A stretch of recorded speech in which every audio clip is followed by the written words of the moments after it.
Good morning, ladies and gentlemen. This is Nousheen Mukhtar, and you're watching the Business Shower. Today with me is my wonderful guest, Faiza Mubeen. Faiza is the founder of the Wellbeing Room, which is perhaps not very old brand. Faiza has a very clear vision of excellence, and she is one of those professionals who believe very strongly in innovation. And hence, we are going to speak with Faiza today. Welcome to the show, Faiza. How are you? Thank you. Thank you for having me. I'm very good. Thank you. So, my dear friends, as you all know, that in March we are going to have Business Excellence Summit, and the summit is going to focus on the success of entrepreneurs. The plan is having a one-day show in which the people will be joining us on one platform, and we are hoping to have somewhere around 80 to 100 plus entrepreneurs and business owners.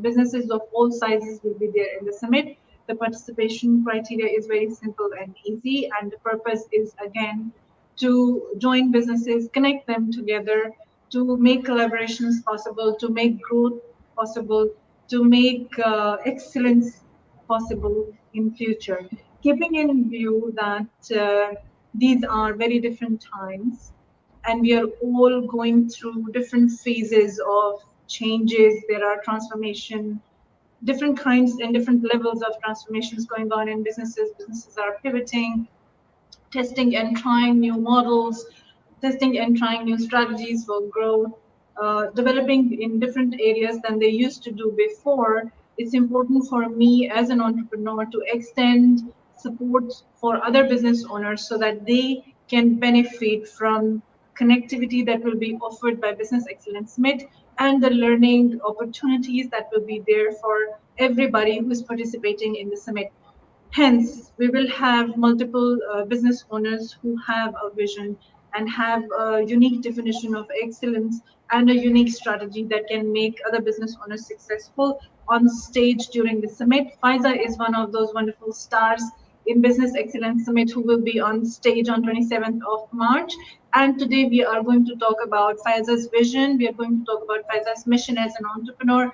We will talk about why Faiza launched her brand and why her brand is important, why you should connect with that brand in particular, and how you can benefit from that. So, this will be the topic today.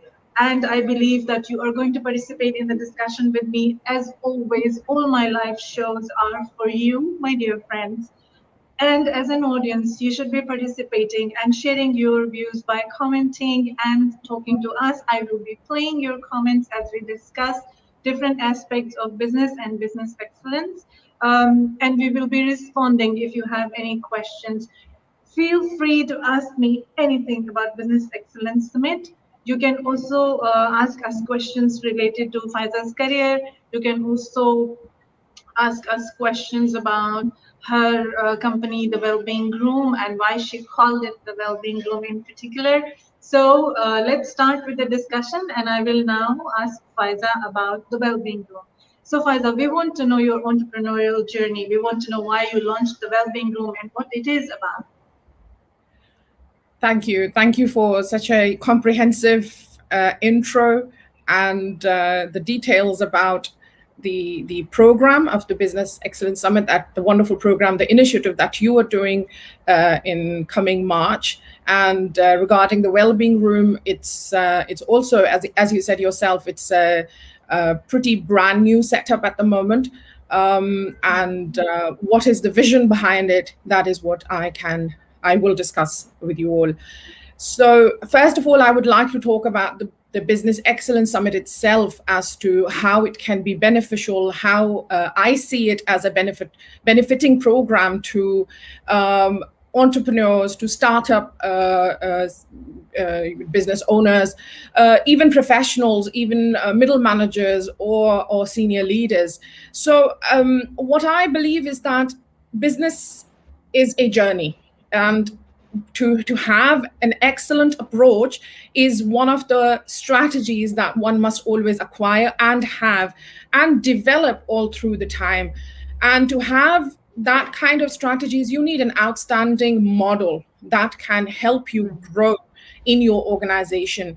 And so when I now going to connect my well-being room with your summit, because I see a very clear connection, because it allows me to reach out to people tangibly and intangibly both. And with the innovation right now in terms of distance, talking like right now what we're doing in this online talk, it has also supported us in order to reach out and maximize our vision and our mission to other audiences, to other people. I believe that well-being, as you see, the name of my organization is the Well-being Room. Well-being, mental health, and positivity is an extremely important component. And incorporating it into an organization, into the spheres of organization, not just the spheres such as sustainable model, or spheres of economic model, or spheres of political model. You need to also incorporate a sphere of well-being, because that is where you are connecting heart to heart with your people.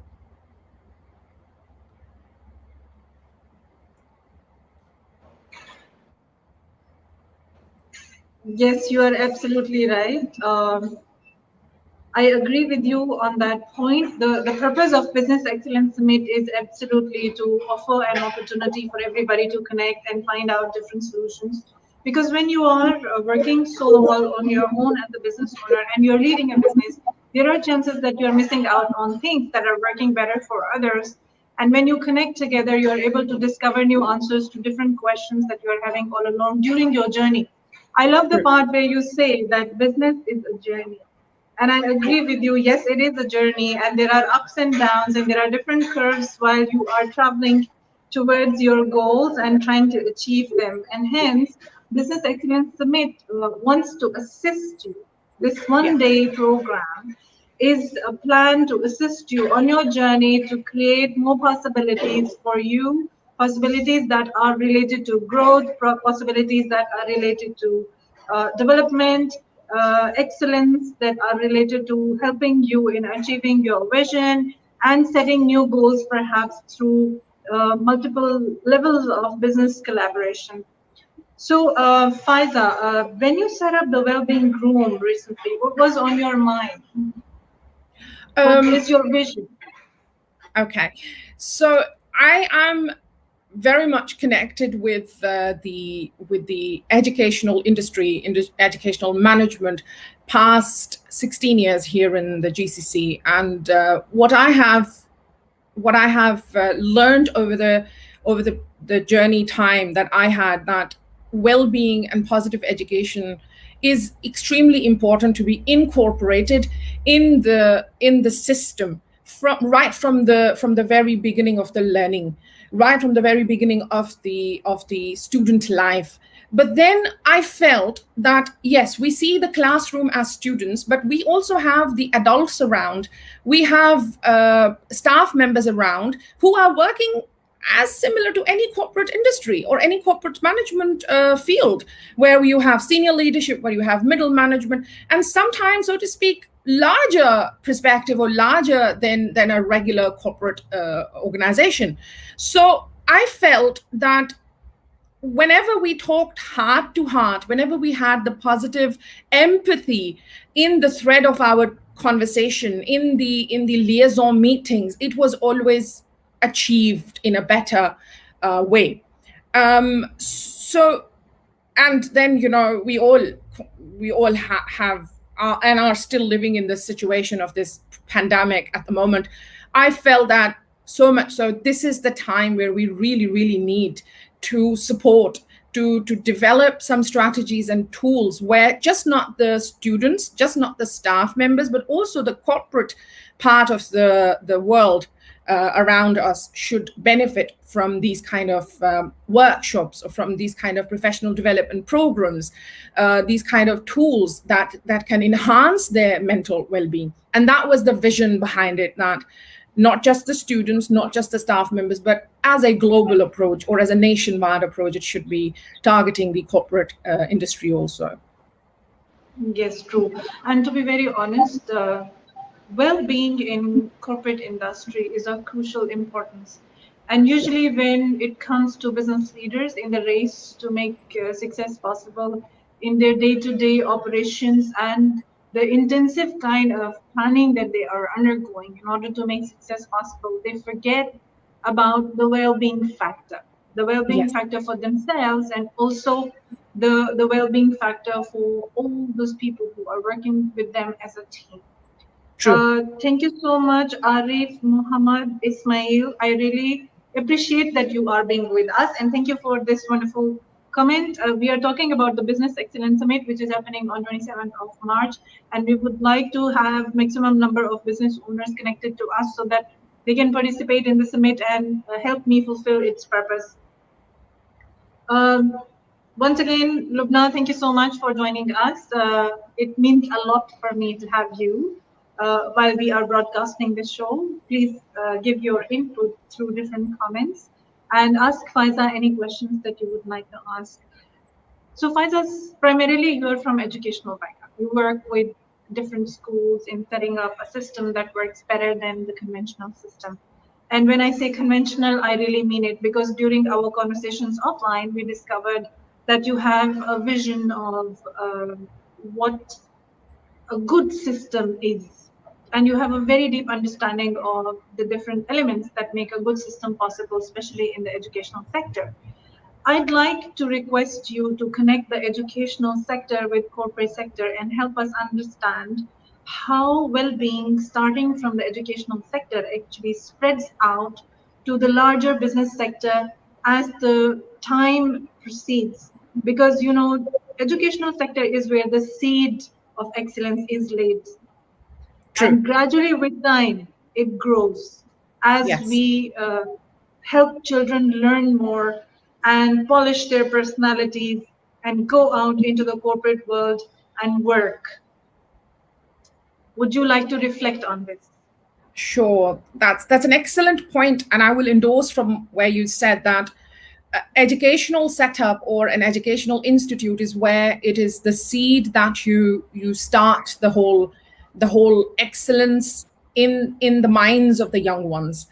For me, when I see a business excellence approach, I see it in very clear spheres. That the organization in itself is the core, is the central core, and then we have a lot of circular spheres around it. Spheres such as the political spheres, the socio-economic spheres. Then we have the technical sustainability spheres, and then we have the if we go about different models such as Gallon model, St. Gallen's model, or 7S McKinsey model. The thing is that I did not see in any of them a sphere that said mental well-being. It did have a human resource management. It had an HRM tools and strategies and how you are hiring people, how you are developing them, so on and so forth. But a focused approach to a sustainability of human mental well-being, empathy, positivity was not there.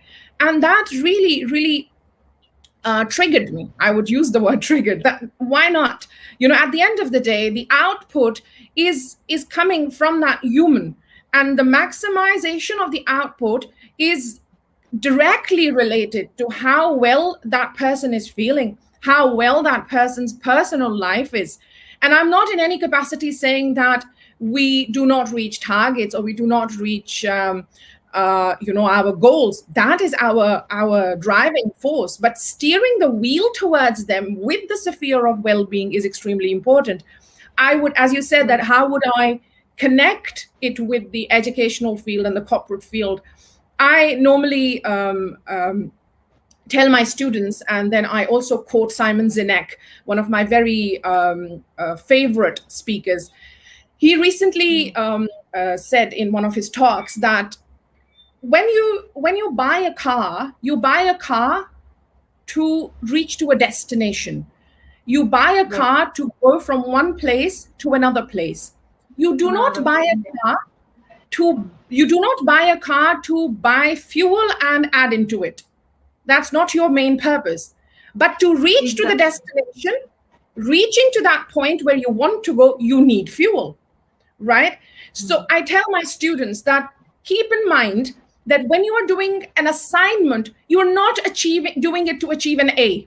You're doing it to learn something out of it, to attain something out of it. You will get an A.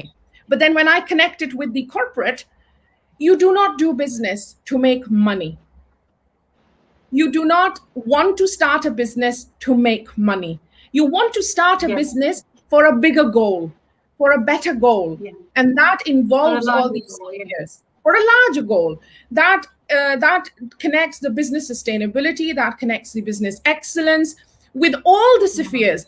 Again, I would say the economic stability, the environmental sustainability, the social sustainability, the technical sustainability, and in today's time, the innovative sustainability. But a larger circle is required, and that is well-being sustainability. Money will come, right? The fuel in the car Yes. will go. Then only you would be able to move forward. So a grade, you will score a grade A or a B in your assignment. But what is the vision behind it?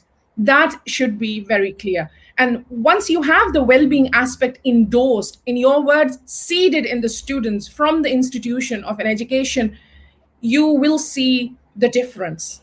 Uh, Yes. yes, it is slower. It is slowly progressing, but it is progressing. You see the Yes. difference. Yes. Yes. True. True. So, next question: what will your talk be about in the Business Excellence Summit?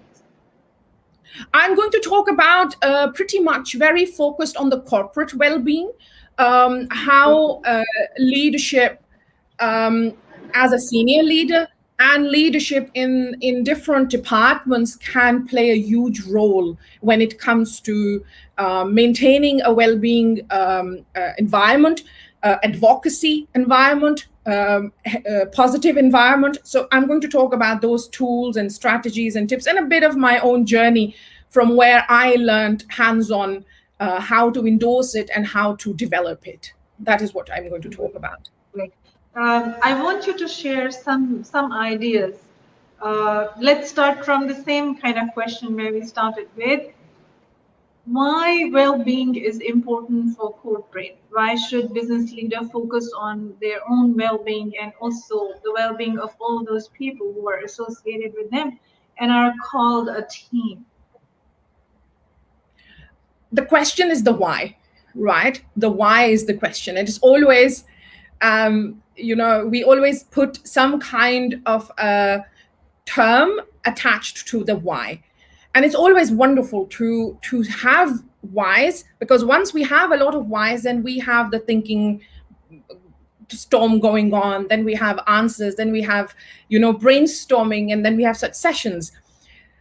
We had a lot of whys in the past years about why sustainability, why technology, why environmental, why political. So all of these whys we kept asking, and we reached to a point where we developed different spheres. In today's time, if you compare the Generation Z and the millennials and the coming ones that are coming as snowflakes, I see them and I feel them. They are more about themselves.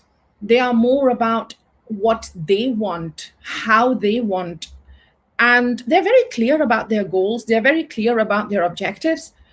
And we, as the Generation Z, if we are not going to bridge that gap, and we are not going to develop a model that is going to incorporate their thinking pattern and our processing pattern together, we would lose the game. And when you talk about yourself, the first thing that comes to your mind is your mental well-being, your health, your happiness.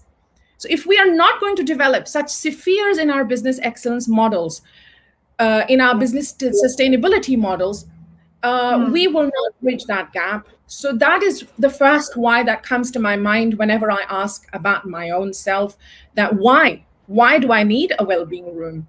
And it starts from my own self. It does not start from anywhere else. It starts from your Anyway, own yeah, self. true.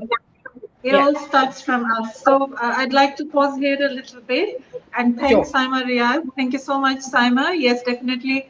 Faiza is a wonderful lady, and that's how I got connected with her.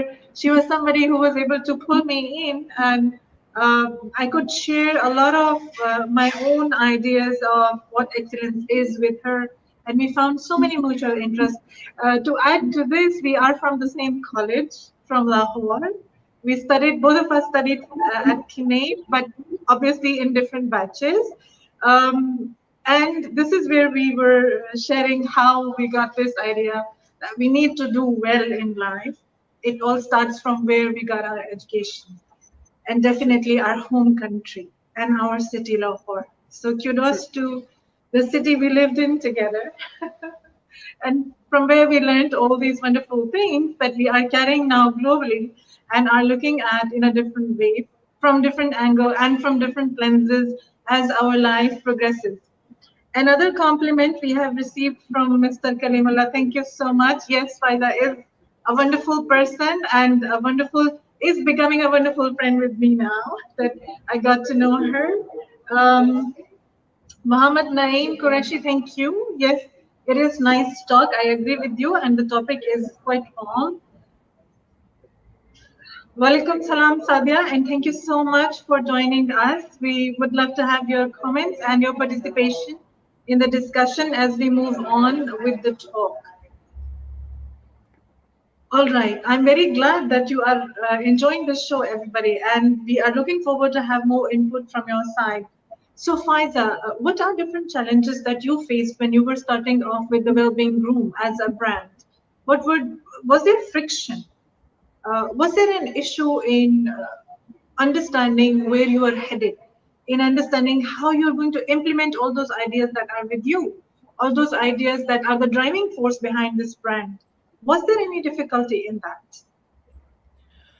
The Of course, any setup, any startup has its own risks and constraints. We cannot deny them. There are personal risks, there are personal constraints, and then there are uh, you know the organizational constraints and organizational risks that are involved in setting up any system, any setup. So yes, there were there, um, but since the vision was pretty much clear in my mind, the mission came along. The mission started to evolve as per the need of the environment, of the surroundings, of the people. Came along, and then and as you know, vision can be pretty much strong or the core, but mission can always evolve. And so I continued evolving it as per whatever my framework required.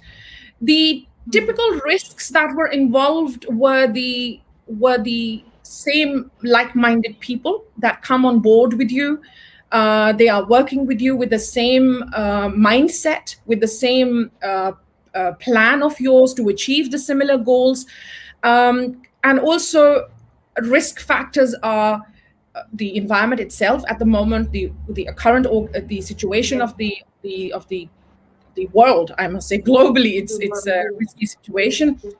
Again, as I said in my previous talk, in my previous statement, that see, we should not start a business just to earn money. So that was clear in my Mhm. mind, that I Yes. am not going to look at it as just earning money mode.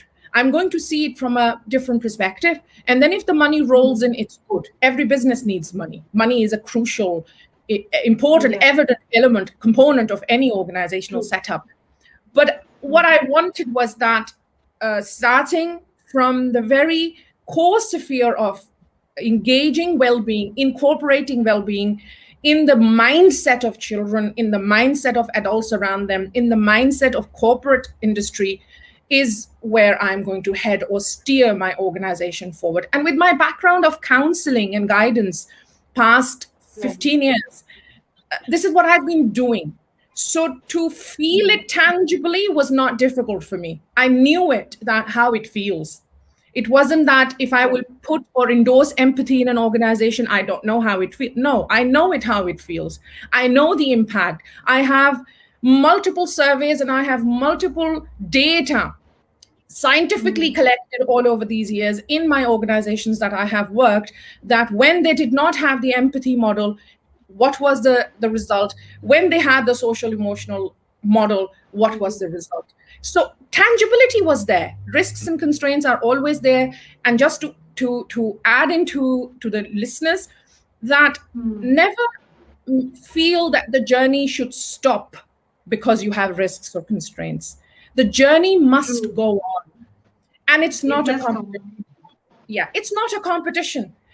We are all in a journey. We are all Mm. in the ocean, maybe different boats, different ships, some to float, some to sink, but we are in the ocean and we cannot stop ourselves. We need to Mm. understand what model works for us, what framework works for us. We implement that model, we implement that framework, but add in the well-being sphere, the circle of well-being into the system. That whatever Mm. wherever you're working as an entrepreneur. Agree with you. Agree with you. The very word well-being itself is very important. If you're not Yes, taking care of yourself, where will you be? No. true, true. If you are not well, right from your mind and your body,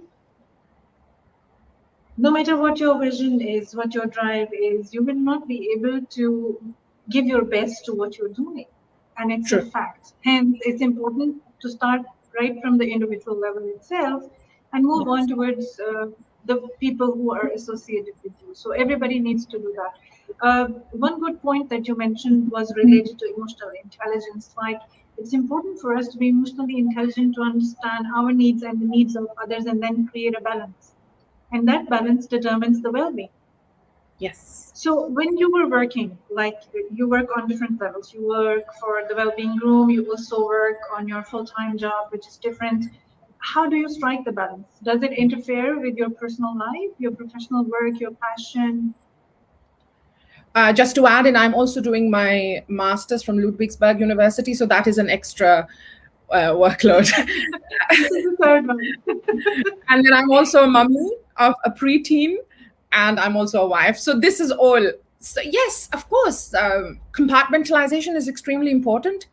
Yeah. Compartmentalization of roles is extremely important, and again, it starts from your within, from your own mind. From your wedding. Um, Pre-pandemic, pre-COVID, the situation was that once you leave the house, you go to work, you work there, you switch Yeah. on, and then by the time you come and sit in the car, you switch off, and you switch on for your other jobs as whatever Mm. role you're playing in life. As a Yeah. social, as a social human being, we all have roles to play, and we switch on and off. But once COVID um, crept into our lives, we lost that Yeah. compartmentalization. We lost that switch on off button. We did not Yes. know where when to off, when to on. There were no walls between housework, between mother work, between corporate work, between teaching. There was no compartmentalization, and that is where our well-being was basically draining. We were exhausting, So You were I exhausting. Absolutely. so I created a quadrant. I love Franklin Covey's quadrants where you have very clear Q1, Q2, Q3, Q4, and Q1's Mm. the important, then the urgent, then the unimportant, and the silly things. So I tend to put things in that quadrants that are important. I do them. So that is where I started doing an intangible compartmentalization. But as you said that I have different roles in terms of professional capacity, also I dedicate hours very clearly. So that is, I also encourage my listeners that always dedicate Mm. hours to what you're doing. Do your 99% to that. And once that hour is finished, then switch it off. That is an extremely crucial, evident strategy to Hmm. incorporate well-being in your life. If you So creep the your, discipline. So it's yes, the that discipline that this is matters. the If discipline. you're able to switch on and switch off at the right time, you're going Yes, to prevent exhaustion. You're going to have a more balanced life. So yes. discipline yourself is the message that we are receiving from Faiza. And I have shown Ayub's message. Thank you, Ayub Khan. Yes, Faiza is a great motivational speaker. I agree with you 100%. And she has a wonderful vision. We have a question from someone here, Faiza, and I would like to show it. Lubna Arshin is saying, but we cannot do any business all alone. We need workforce, and their vision can be different than the organization's mission statement or, let's say, vision. So, by what strategies we can align workforce vision with organization's mission statement? Thank you, Lubna. That's an excellent question because it is, again, we are humans. We have different thought processes. We come from different backgrounds. When we work in an organization, we just not work as an organizational member, but we also work as a member individual. So we do have vision. The Right. foremost thing is that if you as an organization, as a business owner, or as an entrepreneur, as a leader, is clear about your vision and about your mission, and you have Hmm. sorted it in a very clear manner, then your delivery to your workforce should also be clear. So Hmm. while hiring, when you're hiring them, your HR should be able to deliver that vision and mission in a very clear manner. Whatever your culture, So, whatever your core beliefs are, whatever your mission is about your organization, that must be very, very clearly delivered. And then, of course, on a well being note, you would also want them to add on to that. But it does not mean hmm. that they steer away or they go away from your vision and mission. Having added value from any professional is an extremely excellent advantage to have on board, but not to steer away from your personal vision and mission. So encourage professional developments, endorsing your vision and mission, once per quarter, having some kind of strategies, team building, so that that whole idea of your vision and mission is in your foundational core of your organization. That is where you're developing the individuals and your workforce in the same streamline. I will add a little bit to this. Just like in our day-to-day life, when we are making even tiny choices, let's say when we go shopping and we select something, we look for common ground. True. Something that appeals to me should be something that appeals to me and is aligned with something in me, right?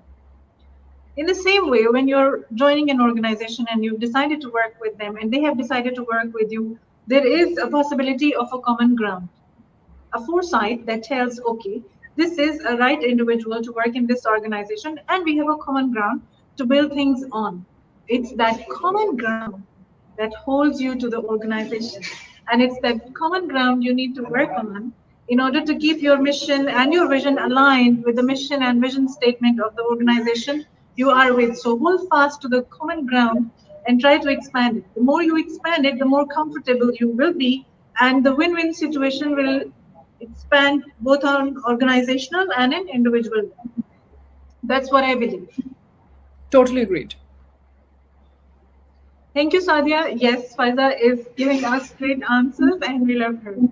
All right. So, Faiza, when it comes to well being, do you believe that stress management is something that needs to be talked about, to be handled, to be answered in an organization?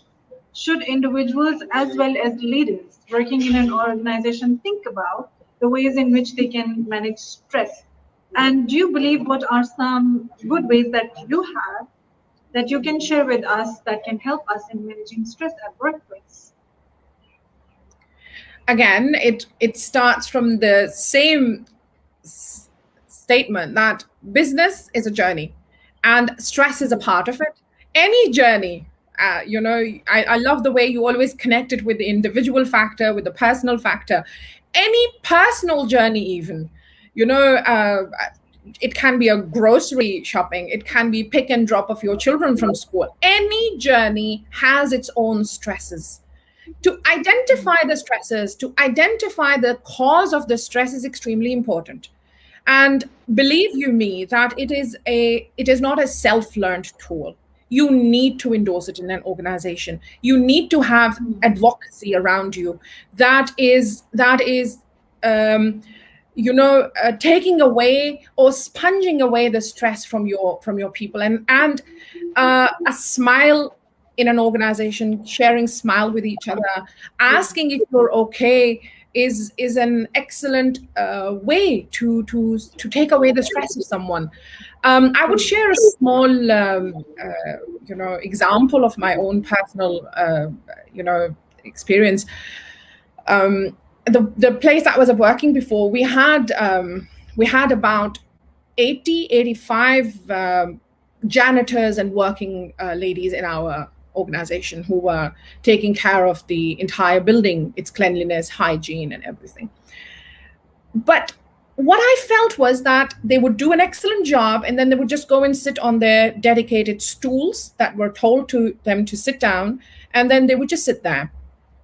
And I would see the staff members walking around with no interaction with them, because it was just like as if there is no need for any interaction. So I was a new member to the organization. Again, my role was more on the pastoral care and guidance counseling. So I started from saying hello, good morning, how are you, shaking hand, or sometimes even hugging and a touch to that janitor, to that cleaning lady, just to give that feel of empathy and the feel of importance and the sense of belonging to them.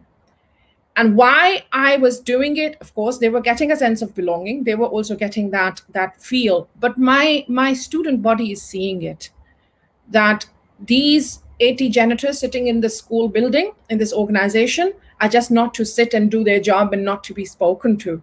There has to be a mentorship, there has to be some system. 3 months down the lane, it was every day's practice. Every single day, I did it, and I started endorsing it with other staff members to connect with them. 85 people around you is a big number that are not connected. You need to connect with them. December came last year, and my middle school girls, they came to me and they said, we want to do something special for our janitors. I said, and what is that? What is in your mind? They said, we want to do a kindness bundle for our janitors so that we can connect with them. We see you always saying salam and hello and morning to them. We also want to do something.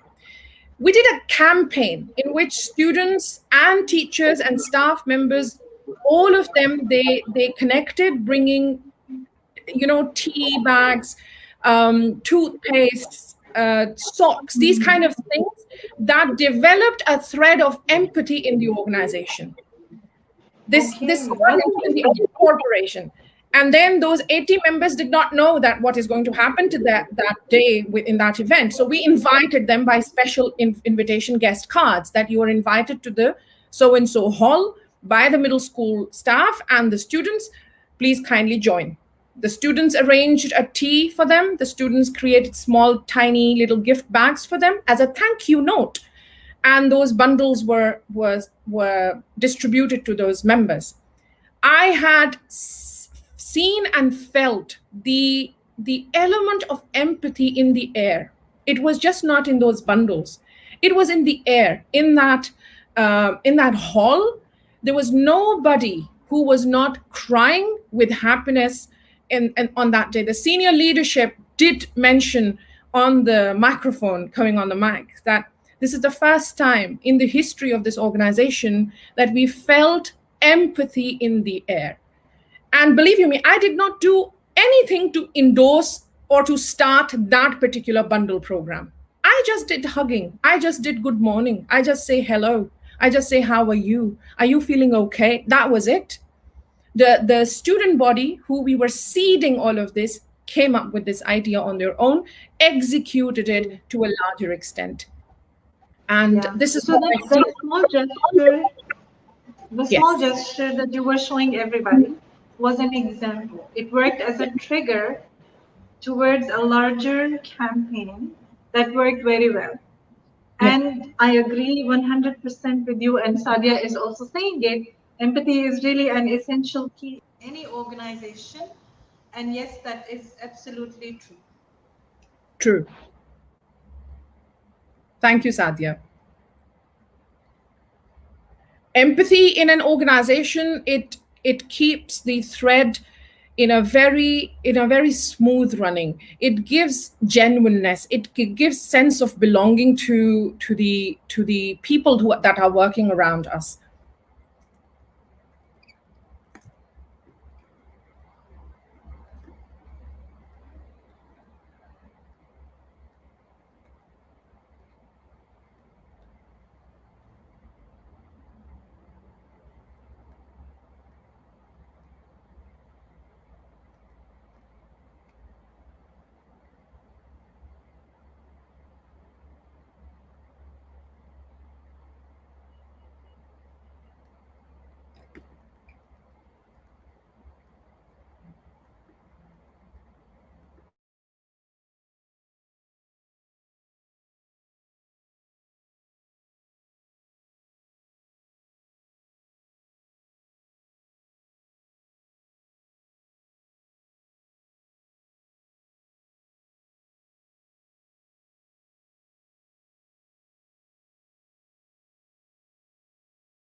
Sorry, there was some technical issue that happened. All of a sudden, I received multiple calls on my devices and I had to walk out of the room. I apologize for that. Yes, That's Faiza, we were talking about empathy, and I apologize once again for cutting it short. It was primarily because too many calls, like both my phones started ringing and I had to go out. Anyways, that is yes, multitasking. we have received some comments from a lot of our viewers in the Sure. meantime, and thank you for your contribution, my dear viewers. Lubna is saying, excellent way of teaching. Yes, setting an example and showing people how they can be the best version of themselves, what wonderful things they can easily do is the best way of teaching. And True. yes, I believe Faiza is a trendsetter because the kind of example she set for her students really worked very well.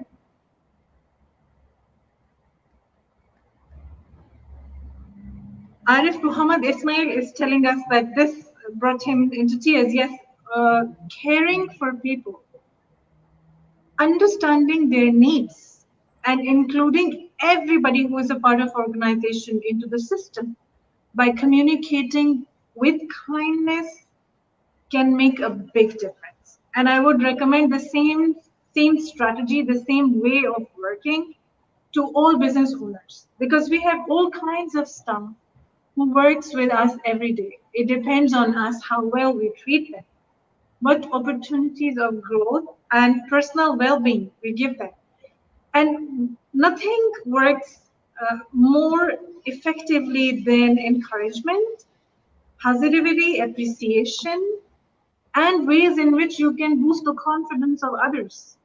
So if you are kind to them, you are actually showing what a wonderful person you yourself are in the first place. And then you're encouraging kindness among people who are around you because they will adapt and they will start copying you and they will take up the same vibe and that will change the whole scenario. And automatically your workplace will become an empathetic, healthy workplace. And that's what we all want. I have another comment from Sadia. She says, my pleasure at Faiza, and thank you, Nousheen Mukhtar, to bring us such an ear-catching tool. Thank you so much, Sadia. Thank you for participating with us, and we are continuing and looking forward to more input from your side. So, Faiza, what did you learn about leadership and control management in all your career, and how Wellbeing Room helps people in understanding where to exert control and when to let it go? To me, again, hierarchy is extremely important for any organization. Hierarchy gives a sense of connectedness. Hierarchy gives a sense of safety. Hierarchy gives a sense of uh, the rolling of the organization's day-to-day processes.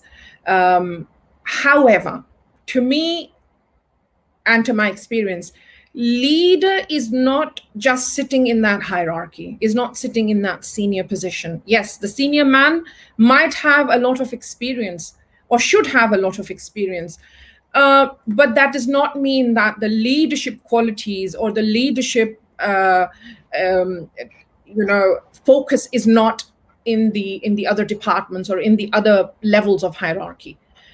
To me, distributed leadership is the model where you develop people, where you develop individuals in the organization, again, with your vision and mission, with the common goals, as you say, and then their input also from their academia, from their professional background, from their experiences, from their expertise. So, as you said, that what is my understanding about leadership? Leadership is a quality. Leadership can be at any point in the organization. It does not need to be stagnant only in the management or in the senior leader. It can be anywhere. And as an SLT or as an SMT, it is your job role to specify and identify those leaders in all the areas of the organization. And how you can do that? By connecting. And connection is the foremost pillar of well-being. Until and unless you do not have the 5 pillars of well-being, the being connected, being active and proactive, be a learner, be a good listener, and taking notice and managing people, not controlling people, managing people with empathy. So you are going to identify those leaders, those leadership qualities, only when you have the sphere of well-being in your organization, in your personal self, through connection. For example, you and I, we connected on common goals. If I was not of the same values, of the same principles that you carry, we would not have been engaging in such a conversation today. So the shared value would only come when you are connected, and connection is coming from the pillars of well-being. So that is where I see the leadership. That is where where I see the connection of the leadership with the well-being. Right, great. We have a comment from Zulekha Khan. She says, "Thank you for your contribution. Proud to have worked with and been part of positive and well-being journey with Faiza. Enjoyed the talk." Thank you, Zulekha. We are also enjoying Faiza's wonderful points that she's making today. And yes, thank you so much, Faiza, for your time. Thank you so much for sharing valuable insights about well-being and about being good. I look forward to having you with us during the Business Excellence Summit, and inshallah, it's going to be great. Looking forward to it. And I would encourage all the listeners who are in the city, who are in the UAE, should try to join us, because it would be really encouraging and it would be a really shared learning experience for all of us. Thank you, Nousheen. We are all looking forward to it. I have a comment before I go. I will play it. It's from Sadia. She says, "Yes, it's very true. Personal well-being or emotional well-being starts from our very own self. I must say, it's fragrance always felt by others in the air. Connectivity really comes from the pillar of well-being." Yes, absolutely true. If you're healthy and stable and happy, you're going to spread the same to others, and that's how it works. All right, Faiza, time to go now. Thank you and have a good day. Thank you, everybody, for the input. We really loved your comments and your interaction with us. I look forward to seeing you tomorrow. We have another talk show at the same time, 11 o'clock. See you and take care. Thank you. Thank you, everyone. Take care. Stay safe. Bye-bye. Bye.